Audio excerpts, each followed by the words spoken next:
ابن عربی کہتے ہیں کہ خدا انسان کا آئینہ ہے جس میں انسان خود کو دیکھ کر اپنے آپ کو سنوارتا ہے، اور انسان خدا کا آئینہ ہے جس میں خدا خود اپنے آپ کو دیکھ کر اپنی صفات انسان میں منتقل کرتا ہے۔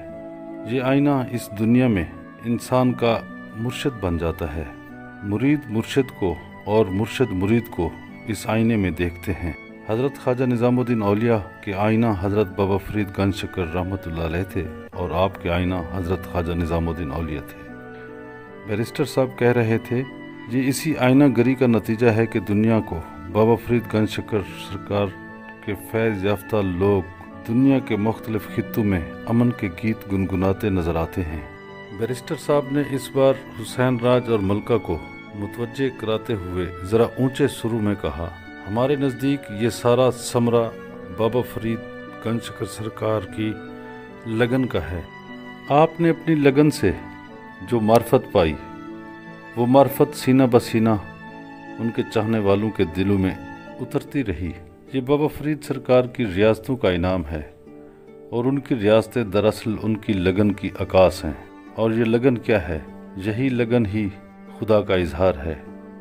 بابا صاحب حضور اپنے اسی نور بصیرت سے ہمارے دلوں کو منور کرتے ہوئے کہتے ہیں کہ بیٹھی ماں ان کاکھڑی سدھراں لکھ کریں، جنہاں دامن دھریا پیا سائے مانک لبھیں۔ بیرسٹر صاحب علمی اور تجزیاتی حوالوں سے یک لخت فقیرانہ لب و لہجے میں لوٹ آئے۔ انہوں نے بابا صاحب کے اشلوک کا مفہوم سمجھاتے ہوئے کہا، دریائے معرفت میں غوطہ لگانا بہت مشکل ہے۔ کسی کے دل میں اس کی لاکھ خواہش ہو اور وہ اس کے لیے خواہ کتنے ہی جتن کر ڈالے، اس راہ میں جو اپنے دامن کو جھاڑ دیتا ہے، یعنی محبوب کے سوا تمام محبتوں کو مٹا دیتا ہے، وہی اس دیار معرفت سے موتی حاصل کر پاتا ہے۔ یہ انتہائی رمزیہ بات ہے۔ دامن جھاڑنے یعنی تہی دامنی کی طرف یہاں اشارہ کیا گیا ہے۔ سب کچھ مٹا کر سوچ سے بھی دامن چھڑانے کی بات کی گئی ہے۔ اس سے مراد یہ ہے کہ رنگ، نسل، ذات پات، زبان اور قوم تو کیا، یہاں مذہب مسلک بھی پیچھے رہ جاتے ہیں، کیونکہ چاہنے والا جب تک اغیار سے اپنی سوچ کو پاک نہیں کر لیتا، اس وقت تک وہ قربت یار سے دور ہی رہتا ہے۔ ایک یار کے سوا باقی سب غیر ہیں۔ یہ تمام تصورات ہی ہیں۔ ان تصورات کی موجودگی میں محبوب کے حسن با کمال کی پرچھائیاں بہت کم ہی ابھر پاتی ہیں۔ ہاں، البتہ ان میں کچھ باتیں ابتدائی زینوں کا کام ضرور دیتی ہیں، وہ بھی اس لیے کہ مذہب مسلک انسان میں یار حقیقی سے ملنے کے لیے ابتدائی یکسوئی پیدا کرنے میں معاون و مددگار ثابت ہوتا ہے۔ تمام مذہب کی جملہ عبادات و عقائد کی بنیادی روح پر غور کیا جائے تو وہ عشق کی چنگاری کو ہوا دینے اور ذہنی یکسوئی بہم پہنچانے والے طریقہ کار ہی ثابت ہوتے ہیں۔ ادیان عالم کے تمام مسلکوں اور فرقوں کا اصلی مقصد یہی ہے۔ لوگ خام خواہ ایک دوسرے کو غلط صحیح کہنے میں وقت کا ضیاع کیے رکھتے ہیں۔ ہمارے محبوب فرید بتاتے ہیں کہ طریقہ کار ہی ہے۔ اس سے فائدہ تو حاصل کیا جائے، مگر اس سے چمٹے رہنے کی کوشش نہ کی جائے، کیونکہ جب تک کوئی طریقہ کار سے چمٹا رہے گا وہ حتمی منزل نہیں پا سکتا، وہ طریقوں سے ہی چمٹا رہ جائے گا، فقط مسافتوں کی نظر ہو جائے گا۔ طریقہ کار کا تعلق ذہن سے ہوتا ہے، یہ سیکھنے سے تعلق رکھتا ہے۔ ذہن علم پر، دولت پر، تجربے پر انحصار کرتا ہے۔ ذہن کو ہمیشہ سہاروں کی ضرورت ہوتی ہے، یہ خود سے برقرار نہیں رہ سکتا، اپنے سہارے یہ ڈھہ جاتا ہے۔ اسی لیے جہاں ذہن باقی ہوگا وہ وصل نامکمل ہوگا، وہ ملن ادھورا ہوگا، بلکہ مصنوعی ہوگا۔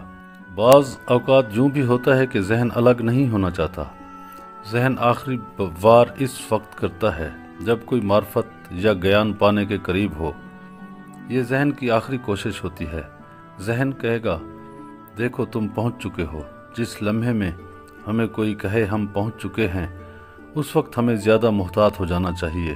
ہر قدم پر انتہائی احتیاط کی ضرورت ہے۔ ہر علاج کو خود بخود ختم ہو جانے دینا چاہیے، کیونکہ علاج ہے، دوئی ہے، تقصیر ہے، غیر ہے۔ علاج کے دوران حاصل ہونے والے کسی نشہ کو حق نہیں سمجھنا چاہیے۔ بیرسٹر صاحب نے ایک درویش کا واقعہ بیان کرتے ہوئے کہا کہ ایک بار ایک شخص کو ایک فقیر کے پاس لایا گیا۔ وہ گزشتہ 3 برس سے ایک خاص ذکر کر رہا تھا، ایک خاص منتر جاپ رہا تھا اور بڑے عظیم تجربات سے گزر چکا تھا۔ ایک عام آدمی بھی دیکھ سکتا تھا کہ وہ بالکل ایک مختلف دنیا میں جی رہا تھا۔ اس کی آنکھوں میں دیکھا جا سکتا تھا، وہ مسرت سے چمک رہی تھی۔ اس کی ہستی ماورا کے ارتعاش کی حامل تھی۔ اس کے چیلے اسے فقیر کے پاس لائے۔ انہوں نے فقیر سے کہا، ہمارا گرو، ہمارا مرشد حقیقت کو پا چکا ہے، آپ اس کے بارے میں کیا فرماتے ہیں؟ فقیر نے کہا، اپنے گرو کو 3 دن کے لیے میرے پاس چھوڑ جاؤ، تم 3 دن بعد آنا۔ گرو فقیر کے ساتھ 3 دن رہا۔ تیسرے دن وہ بہت غصے میں تھا۔ اس نے فقیر سے کہا، تم نے میری 30 سالہ محنت برباد کر دی ہے۔ فقیر نے کہا، میں نے تو اسے ایک سادہ سی بات بتائی تھی، یعنی یہ بات کہ ہر علاج کو خود بخود ختم ہو جانے دو۔ میں نے اسے کہا کہ تم 30 سال سے ایک ہی بات یاد کرتے رہے ہو کہ سب کچھ الوہی ہے، درخت خدا، پتھر خدا، انسان خدا، در و دیوار خدا، ہر شے خدا۔ 30 سال سے تم یہی بات مسلسل دہراتے رہے۔ اس نے کہا، ہاں۔ میں نے کہا، اب رٹنا چھوڑ دو۔ تم کتنا عرصہ رٹ سکتے ہو؟ اگر ایسا ہو چکا ہے تو تم رٹنا چھوڑ دو اور دیکھو کیا ہوتا ہے۔ اگر ایسا حقیقت میں ہو چکا ہے تو پھر رٹنا ترک کرنے کے بعد بھی یہ رہے گا۔ بات اتنی عقلی اور منطقی تھی کہ وہ تیار ہو گیا۔ اس نے کہا، ہاں، یہ ہو چکا ہے۔ فقیر نے کہا، تب پھر کوشش کرو، 3 دن کے لیے رٹنا چھوڑ دو، رٹنا بھلا دو۔ اس نے کہا، میں رٹنا چھوڑ نہیں سکتا، یہ تو خود بخود جاری رہتا ہے۔ میں نے کہا، تم ذرا کوشش تو کرو۔ فقیر نے بات کو آگے بڑھاتے ہوئے کہا، رٹنا ترک کرنے میں 2 دن لگے، 48 گھنٹے ترک کرنا مشکل تھا۔ یہ عمل خودکار ہو چکا تھا۔ 30 سال کے عرصہ میں یہ عمل بہت پختہ ہو چکا تھا، تاہم 48 گھنٹوں کے اندر اندر یہ عمل ترک ہو گیا۔ اب تیسرے دن کی صبح وہ فقیر کے پاس غصے میں آیا۔ اس نے کہا، یہ تم نے کیا کر دیا؟ ساری مسرت غائب ہو گئی ہے۔ میں تو بہت عام سا محسوس کر رہا ہوں، مجھے ویسا ہی محسوس ہو رہا ہے جیسا 30 سال پہلے سفر شروع کرنے سے پہلے محسوس ہوتا تھا۔ وہ غصے اور غم سے چلانے لگا، اس کی آنکھوں سے آنسو بہنے لگے۔ اس نے کہا، مجھے میرا طریقہ واپس دے دو، پلیز اسے مت لو۔ فقیر نے کہا، دیکھو، اگر اس کا انحصار طریقے پر اس قدر ہے تو پھر کچھ وقوع پذیر نہیں ہوا۔ یہ محض ایک سراب ہے جسے تم نے مسلسل رٹ رٹ کر تخلیق کیا ہوا ہے۔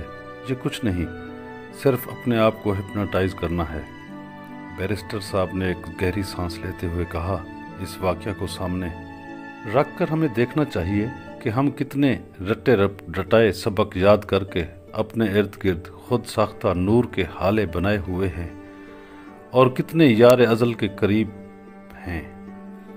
طریقہ کار کو ہی بس اپنی آخری منزل بنائے رکھنا یار حق کے قریب ہونا نہیں، بلکہ اپنے نفس کی لذت میں گھرنا ہے۔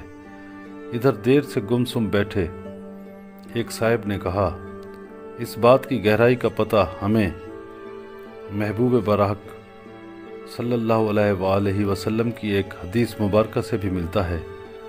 اس حدیث شریف میں مذکور ہے کہ اللہ تعالیٰ روز آخر اپنے بے مثل و بے مثال روپ میں جلوہ گر ہو کر مخلوقات سے کہے گا، میں تمہارا رب ہوں، تم مجھے سجدہ کرو۔